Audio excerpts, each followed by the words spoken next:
Consent is not giving permission, I guess.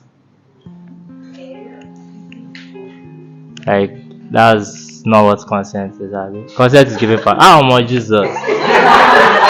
Ah. In the aspect of, let's say, the female gender and the male gender now, touching someone, or for example, you invite a friend over to visit you, she comes to your place, and all of a sudden you want to grab and touch. That is not an excuse to touch someone without their consent or without their permission. So that is what consent is not, if that makes sense. Okay. So what consent is not? Okay. What consent is not? That's when you have like when you do some, with someone that does not want to do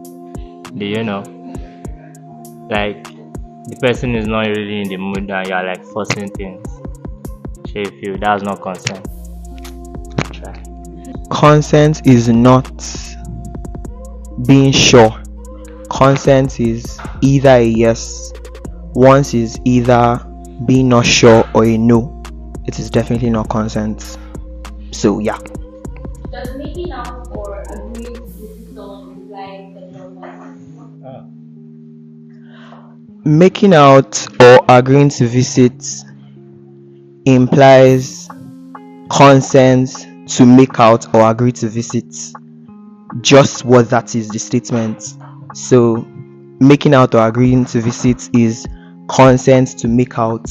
Consent to have sex is something entirely different. It's a different question. Well, the idea of making out, if two people definitely start making out, there must have been an agreement. But if she says okay, and maybe the guy wants to proceed and she says no, that's to stop. So there is no more consent.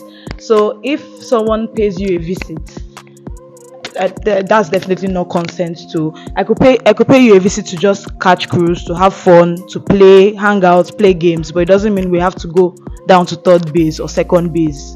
So no. Do you think consent is non-normal, or do you think consent can be non-normal? Yes.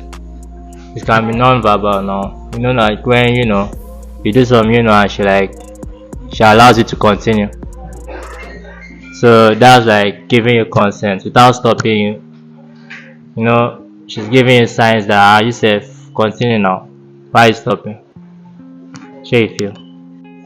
Yeah, I think it can be non-verbal because if two people are doing stuff together, and I mean, when they say the major thing about consent is either a yes and no consent is a no. So if she doesn't tell the person to stop, or she doesn't disagree with what the person is doing, the guy could interpret that as consent. But once she shows a sign of discomfort or a sign of I don't want to go on, I think that's the time to stop. So yeah, it can be non-verbal.